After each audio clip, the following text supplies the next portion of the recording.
She needs more oomph. 3 babies in there. And I've got a little bag of tricks. And I didn't think it was gonna make me cry, so we'll get through it. Hold on. Hey guys, and welcome back to Sage and Stone Homestead. My name is Heather. This is Feral. He's getting really big. And no, he's not a spotted baby. He actually has been romping around a little bit in the mud here with Titus. They were getting cramped inside the stall in the barn, and I decided to let them run around the chicken run, and we have had rain the past couple days. So in this video, we're gonna go over all of the bits and pieces that really make up my kidding kit. We are going to have kids hit the ground in 1 week, and I'm really, really excited, and I feel really, really prepared.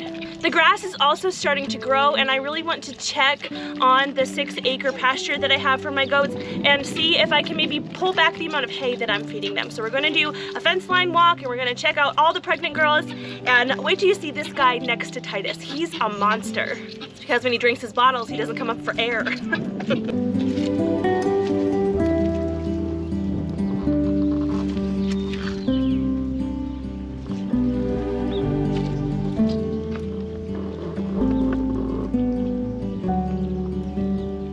So our chicken run, it is muddy in some spots, but it's actually dry over most of it. The whole run is 100 feet by 100 feet, which, if math is doing me well today, means about 10,000 square feet of run space for the chickens and for the goats. And what we plan to do actually is to cross fence this pasture and have another buck pen over on this side. Because we have a welded wire fence on this chicken run, I'm not gonna put any very large goats in here, and I probably won't put any goats with horns in here very regularly.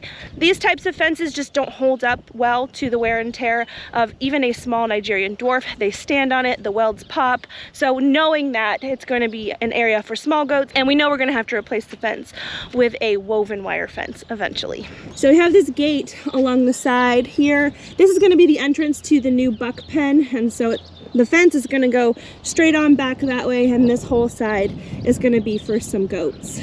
Having multiple pastures for my goats really helps me, especially when breeding season comes on. I can separate them into their breeding groups, and I can breed different bucks to different does at the same time. So around 5 months after breeding season starts kidding season, and we actually stagger our breedings here on our homestead. I like to have a fall kidding as well as a spring kidding, and really, if I had my way, we would have had more goats born by now, but my La Manchas, my big La Manchas, my older La Manchas were really hard to breed again this year, and it took them several cycles to take. So one of our girls actually sold because she never settled, and another one isn't due until the end of March. So it just happened that we didn't have any kiddings from really early January until really early March. We're getting a 2-month break in between, which I didn't do on purpose, but I actually kind of like it, and I might do it intentionally in further years.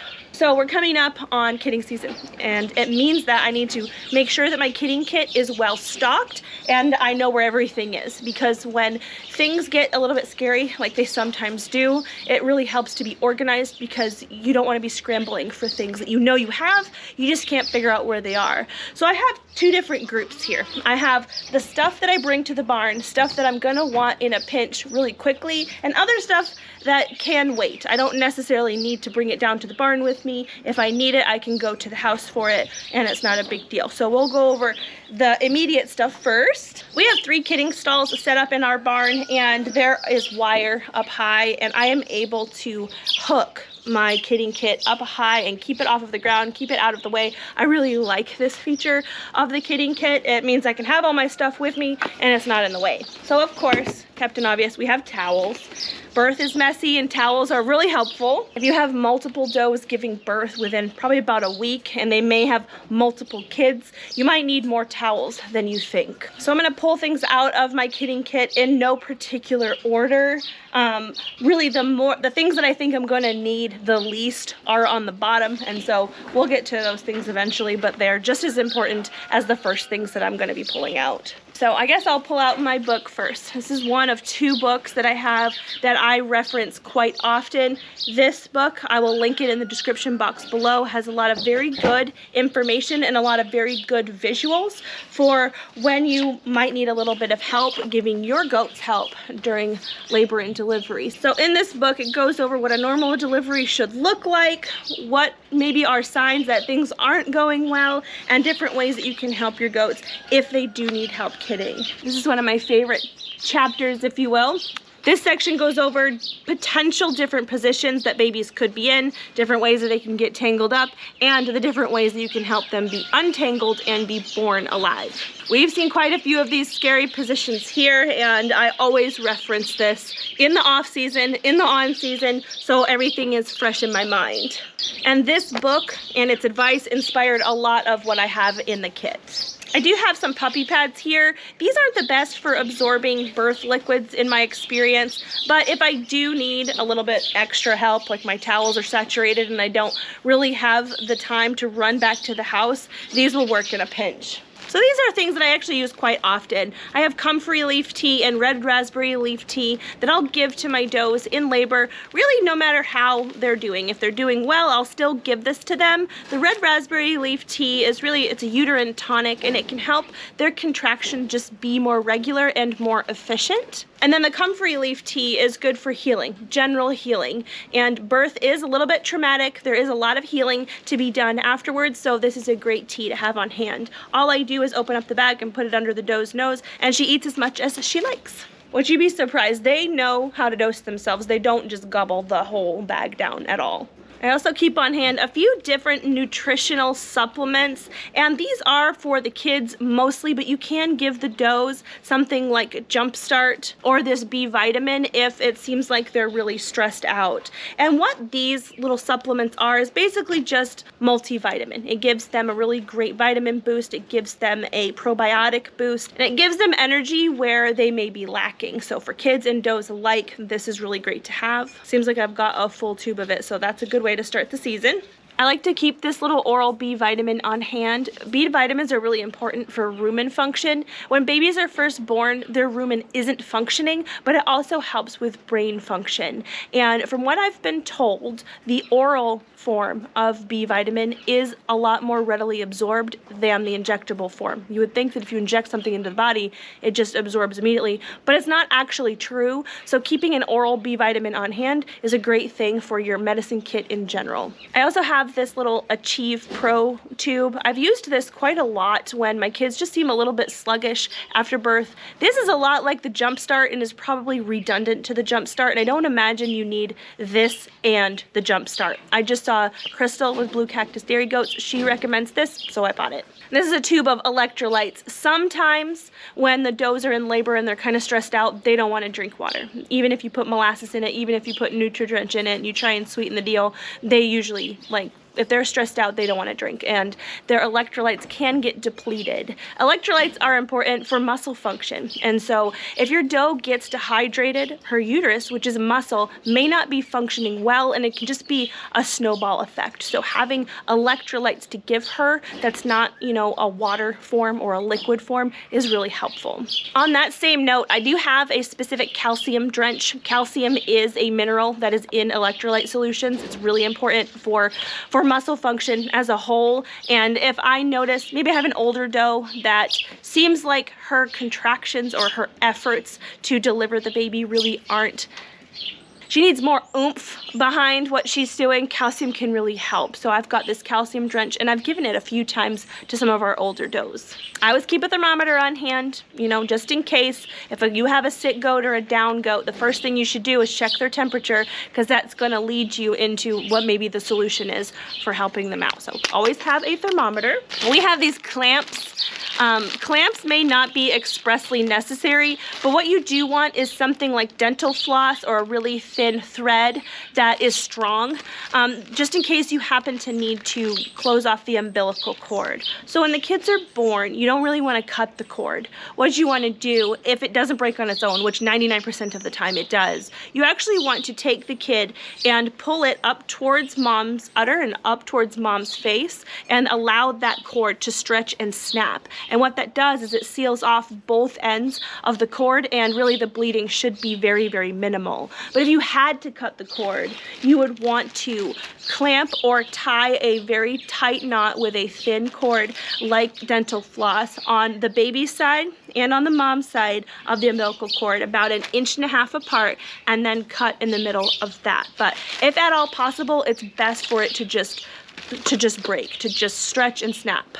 Otherwise, the vessels are wide open and they could bleed a lot. I have a few of these nose sucker things. So it's a lot like that bulb suction that you've seen a lot of people use, except for this is what I had when my children were little. This is called a nose Frida, and you just put this little tube in the nostril of the goat and literally with human power suck all the goodies out. So this probably freaks a lot of people out. I mean, it freaked me out at first until I saw how effective these are compared to those bulb syringes. You can put a lot more power behind this than those things can offer. Plus those really do harbor a lot of bacteria and molds. If you've got an old one of those, cut it open. You might be horrified. But anyways, there's this little filter on the inside that doesn't allow you to suck anything into your mouth. That would be gross. It's a good idea to have iodine on hand. Many people dip the umbilical cords of the kids in iodine after they are born. I choose to spray it on them. I find that it wastes a whole lot less iodine. In theory, when you dip it, they say that the iodine then will enter the umbilical cord and basically sterilize it from the inside. Logically, I can't see how that happens. When the stretch and snap happens, it seals the end, and like with a straw, picture a straw.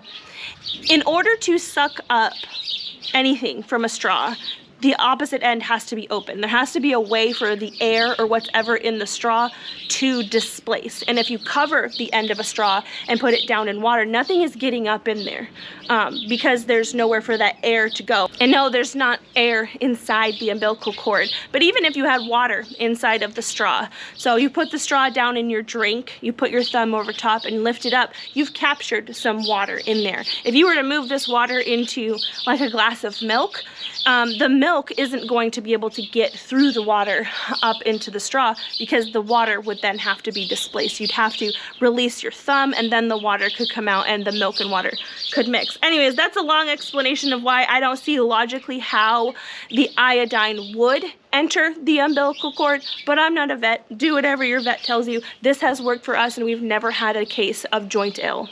Knock on wood.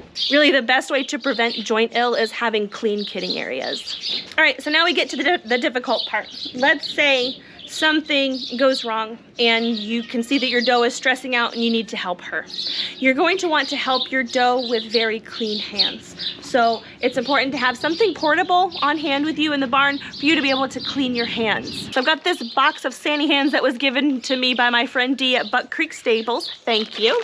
And I do have these alcohol prep pads that I have used in the past. Both are great. And then you can see in here, I also have lots of gloves. These ones aren't sterile. It's not usually necessary to have completely sterile equipment when you assist a doe, but if you wanted to, you could keep these sterile exam gloves on hand if you really feel like it's necessary. I haven't ever had a doe get a uterine infection with some pretty extensive assistance that I've done. Usually their body is really good at cleaning that out, but you could have sterile gloves if you wanted. I've got syringes in here in case I need to give that calcium drench to my does. And I also have scalpels. Usually scalpels are not needed. This is what I have instead of scissors to cut cords should we need to with those clamps. So sometimes when you have a tangled up kid, they can be really hard to untangle and to get out. So there's a couple tools that you can have to help you assist your doe in giving birth. So we have two sizes of dairy goats here. We have the larger breeds. They're technically medium breeds, La Manchas are. And we also have dwarf breed, Nigerian dwarf dairy goats. And I have tried to assist a doe with delivery using this kid puller before. This is not an easy thing to finagle in a miniature size goat. This is a lot to deal with when you're trying to go in there with your hand and this device and the doe is pushing against you. This can be a lot. So these things are useful, I imagine. I haven't really had success using them yet, but there's a cheaper option if you can find some really strong twine. This here is paracord. This will serve the same function and is a lot easier to put in your hand and make a loop in the cord and hook a leg or whatever you need to do. So see, here's the cord. And if I needed to make a loop like this, loop her around, like so. So we've got, you know, a loop here that's really gonna hold. This is a lot easier to go in with and to finagle, and then to help assist and pull out, because if your small doe needs to deliver kind of a large kid with this as extra bulk, that I think could be problematic, but I have it anyway. And I'm sure someday I'm gonna be really glad that I had it. So some kind of cord kidding assistance is useful to have. Really important thing that you're gonna wanna have as well is a plan. So talking about really difficult births, you're gonna want to know exactly what you're gonna do if bad things happen, if really bad things happen. It's really hard to think about those things at all, but it's extra hard when you're in the middle of something super scary. So sometimes you may need assistance beyond what you're capable of. It's really fortunate if you have a vet that's willing to come out and do farm visits for you and help you hands-on. We don't have that here. I do have a vet that I can call and she'll help me over the phone, but there's no vet in our area that comes to our area at all. And so we have to sometimes make hard decisions when it comes to our animals in the middle of really stressful situations.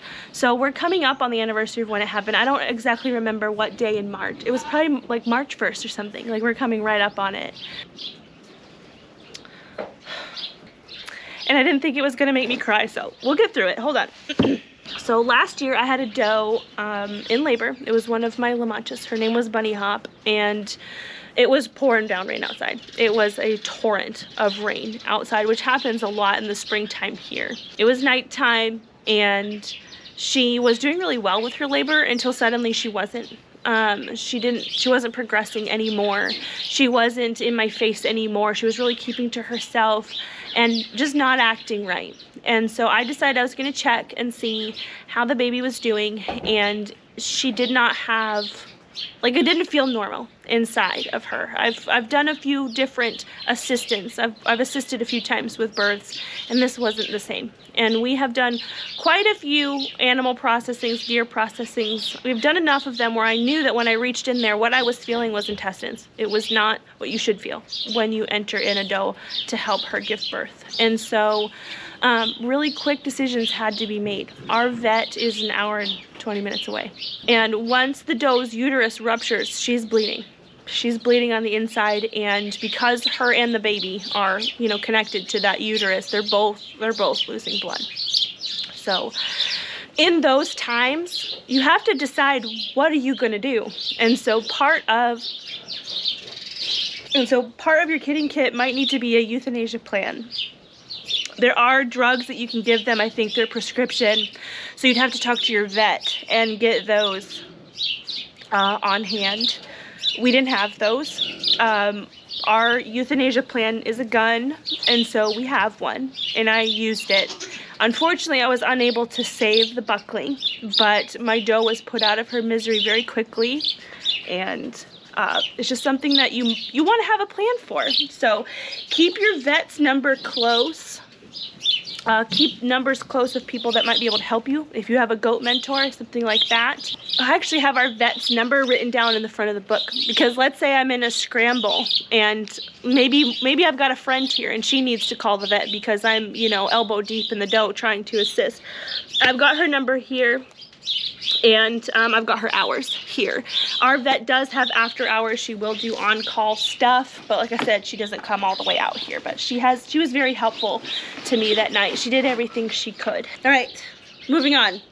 So your doe gives birth, and it's not all over.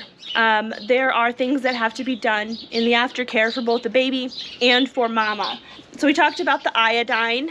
Iodine is really drying. So if your doe looks kind of raw on the back end, maybe she tore a tiny bit, you don't really want to spray iodine back there because it's gonna really dry out that area and it's not gonna feel good. So you wanna have some kind of wound spray on hand. This or Blue Coat works well. This is clear, so it doesn't give them like that blue or purple stain that gets all over everything, and I like this. And as soon as mama gives birth, she's gonna need to get like a nutrition boost. Birth is really hard, it takes a lot of energy, and she is gonna have a little bit of blood loss. It shouldn't be a lot of blood loss. There is gonna be a little bit, and she's gonna need to replenish that. So one way that nature has for the goats to replenish the nutrients that are lost is a lot of them will eat their placenta. So if you are able to allow her to eat the placenta, I think that's the best thing. But you wanna be able to give her something to help, give her some energy and regenerate some lost blood and things after the delivery. So many people will give molasses water. You just put maybe a quarter cup in a pail and a gallon of water, and they'll suck that down with relish usually. Or you could do something like Nutri-Drench. So this, I lost the label on it, so it has been sitting in my barn for a hot minute, so it's kind of yucky on the outside.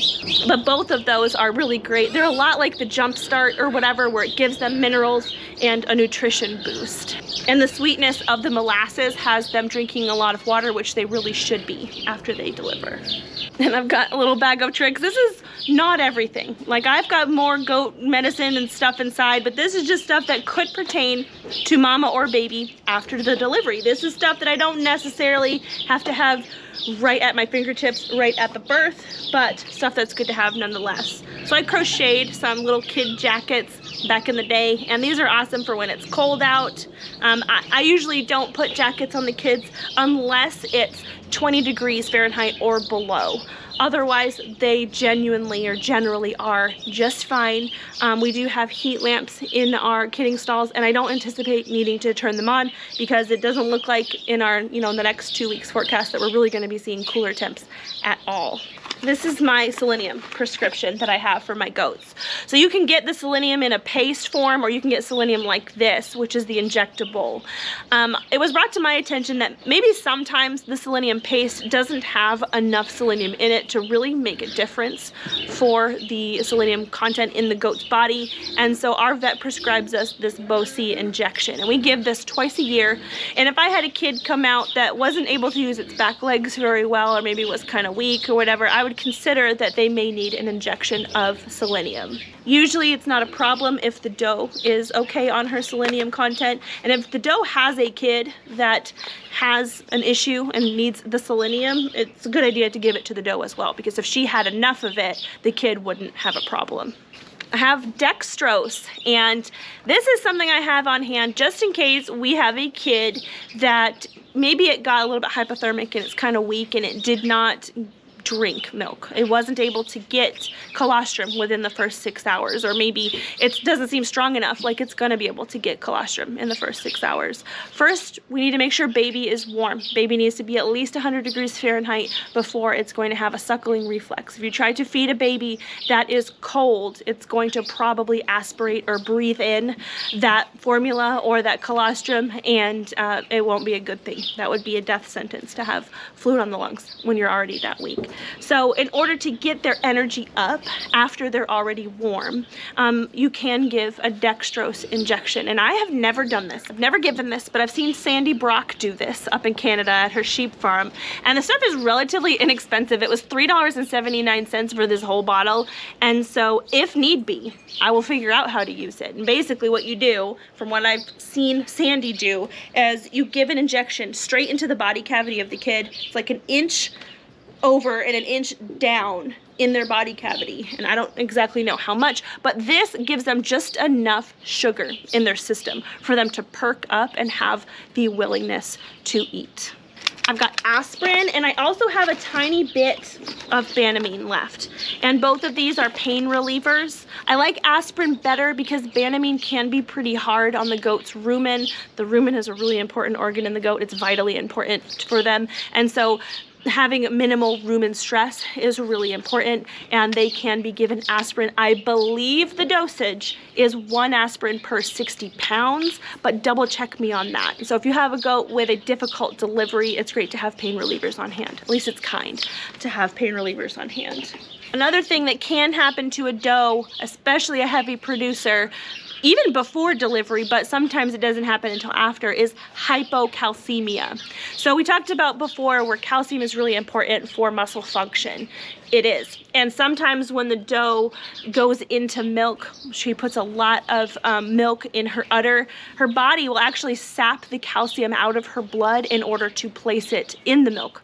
And if the calcium isn't in the blood, then the doe's muscles are not going to be functioning properly. And sometimes you'll see them getting like the jitters, or sometimes the doe's back legs won't work really well. And you may assume, oh no, my doe needs selenium. It might not be. If she's close to delivering, or she has just delivered, it very well could be that she needs calcium. And I bought this CMPK gel. It's designed for cows in order to supplement one of my does with calcium should I need. And I would probably do this under the guidance of my vet, because I've never had to do this before. But if I did have to, I could call my vet and she could guide me as quickly as possible.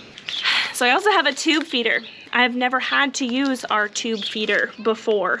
We've got really close to where I thought we were gonna need to use our tube feeder, but thankfully we've never had to, and hopefully we do never have to. But I do have it here just in case there's a kid that needs to be tube fed in order to survive. Always great to have on hand during kidding season or not. Mastitis indicators. I don't do these every week. I used to. That's a honeybee. What are you looking for? I don't do these every week. I used to do it every week because Justin Rhodes does it every week. What I do is I keep my hands on my doe's udder every day from birth. Every day I've got my hands on the udder.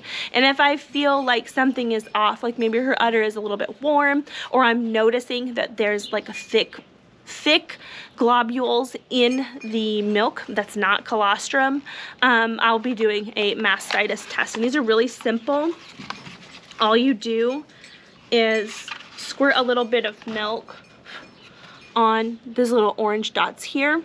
And the dot turns green when nothing is wrong, but if you get this blue color, then she's probably got mastitis and needs to be treated. As far as I know, this antibiotic is not necessarily the best one to use for mastitis, so this isn't related to the mastitis indicators, but I like to keep oxytetracycline antibiotic on hand because it's really good for uterine infections. And you know, the uterus is part of birth, and so if I needed to, I could give this to my doe, and I would be looking for signs that something was wrong. Again, you want to go straight for the thermometer if you think something is wrong with your doe, and then move on from there. And you're going to want to get this pretty soon, relatively soon in June.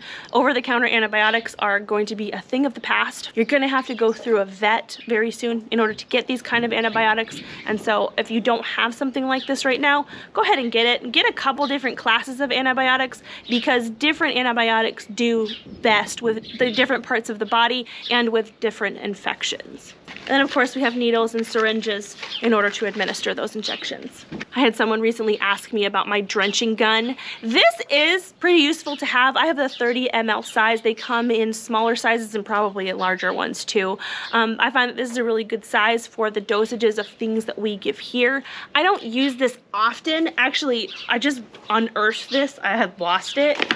Usually if you have to give a doe, let's say you have to give a doe panic herb by mouth, which is 1 ml per 10 pounds. This is a 10 ml syringe, so a 100-pound doe, you could give her one of these, and that would be the dosage. So I use these quite often. These work really well, but these aren't horrible to have. This helps get the medicine a little bit further back, and maybe they won't spit stuff out. It's also a good idea to get a colostrum powder. Something may happen to the mother where you're not able to milk her colostrum for the baby. Maybe the baby survives, mama doesn't, I don't know. But there are good reasons to have powdered colostrum on hand. I do have a multi-species colostrum gel, but having a colostrum powder is really nice, so I'm going to pick up some of that. I don't know where mine went. I must have given it away. And I don't currently have a hair dryer. A lot of people use a hair dryer to dry off kids when it's really cold. We are not going to be experiencing cold weather temps is cold enough where I think it's gonna be a problem where I would need to assist the doe in drying off the baby. But a hairdryer could be a nice part of the kidding kit as well. And I also need extra light bulbs for my heat lamps. When the heat lamps have been turned off for quite a while and the dust gets to collecting on them, sometimes I turn them back on, they only stay on for like 5 minutes before they burn out. And so having extra heat lamps, heat bulbs on hand is super useful, but I don't think we're gonna have to use them this March. Maybe, but I don't think we're gonna be seeing some really cold temps because, I mean, even our grass is growing in February. This is the earliest that I've seen our grass grow. So let's go look at it. I almost forgot to tell you because it was sitting down on the bench here. I have this really awesome goat binder. So all those medicines and things that I told you about that I have, I'm not sure of the correct dosages for a lot of that, and I don't keep that stored in my brain very well. This has all of that in here. You get dosage charts for medication, you get flow charts of what to do when your goat feels sick, exactly what steps to take. This has been a really useful and integral part to what we do here. And if you don't have this goat binder from Delcy with a Life of Heritage, I'm gonna link it in the description box below. It is not an affiliate link. This is just a really useful tool that I think every goat owner should have. How you doing, Shvenny? So I've got my eye on this little lady. She's the one who is due next. That is Shvenly. She's my Kiko Nubian. She's been bred to our purebred La Mancha buck, Hamish, and I'm keeping every single kid that comes out of her. So I'm really excited for her to give birth. Her due date is March 4th, and here's Calamity. Because it's the Calamity show. Nobody can have the attention, just Calamity. Anywho, I'm keeping does out of her, and whichever bucklings she has, we're going to be keeping them back as meat goats. I've noticed her ligaments have started softening on her back end, and she's putting quite a lot more milk in that udder. Huh, Chenny? So about a month ago, I could have probably guessed that she was having 3, but right now I'm not sure. I think maybe there's 2. I think there's 2 babies in there. Hello, ma'am. Hello. This is Tempest. Tempest is due March 5th. What? Yeah. This is Tempest's first freshen, and I think she has a couple kids in there as well. No, mama. Got 2. So Tempest is polled, so she's naturally hornless, and she has quite a few moon spots. You see that on her face here, and then her ear is a moon spot. These look lighter now. They were darker when she was a baby, but this moon spot there, moon spot there. You have quite a few of them. Margie's due March 17th. I think she may have 3. She's looking pretty big. Do you have 3 babies in there? You might. Because the old grass from last year is still in the field, obviously, it's kind of hard to see, but I'm starting to see a little flecks of green appear where it does look brown. And over through this gate here is our really large pasture for the goats. They have not traveled through this opening in months. The dog has. Actually, Mars is at the pond right now. But I'm starting to see tufts of green over here, and it genuinely might take me feeding less hay in order to get them to move this far to get this grass. Calamity! Elpis, goodness. You sound like a moose. Come here. Come on, you gonna follow me? The problem is I feel bad cutting back on their hay to force them out here because they're pregnant or they're nursing or they're in milk, and I don't want any of that to be impacted. So I am decreasing their hay a little bit because they are grazing. I've seen them graze out there, and you can probably hear it under my feet. We've had a lot of wetness. Goats don't like to get their feet wet, and so I think this is part of what has been a barrier to them getting out to the pond area where there is a lot of green growing. There's a patch of green right there.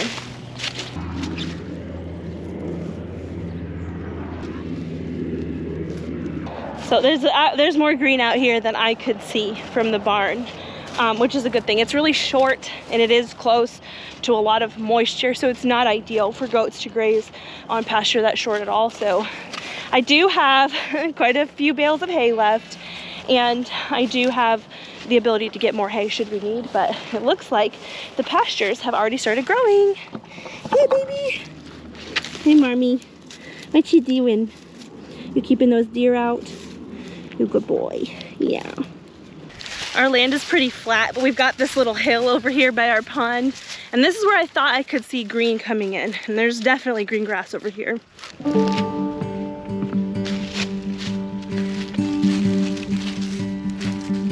It's all green here, it's all green there. Huh, you're a good boy. If only you ate grass, huh? Last year when we put this fencing in, we needed to hook up leashes to the goats and basically drag them out here to show them what was over here, because they don't want to really traverse very much expanse of nothing in order to find the bounty. Looks like the wild blackberries are starting to bud up.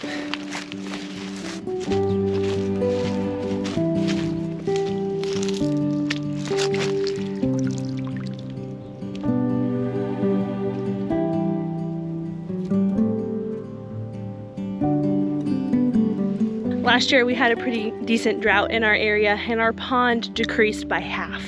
So half of this actually was pasture, and it was kind of crazy, but it's come back now. This is what we're used to seeing. We're used to having this really soupy area that connects our pond to our neighbor's property, and it's back with bullfrog tadpoles in it, so those guys are breeding. I haven't even sat down yet, and here they are. You're hot, aren't you? It's hot today. My girls are very nearly panting. It is February 23rd. So let me know if you have any more questions about our kitting kit, if you feel like there's anything that maybe we should add to our kit, or if you have any questions about anything that I do have in the kit. Let me know all those things down below. Let me also know how many kids you think Shveni is having, how many you think Tempest is having. Those guys are due March 4th and 5th, so next weekend I'm gonna do my best to be there for their births and to film them for you. I do have a playlist already started for the 2022 and 2023 kitting season. It's fall 2022 and spring 2023. I'm gonna leave that up here for you.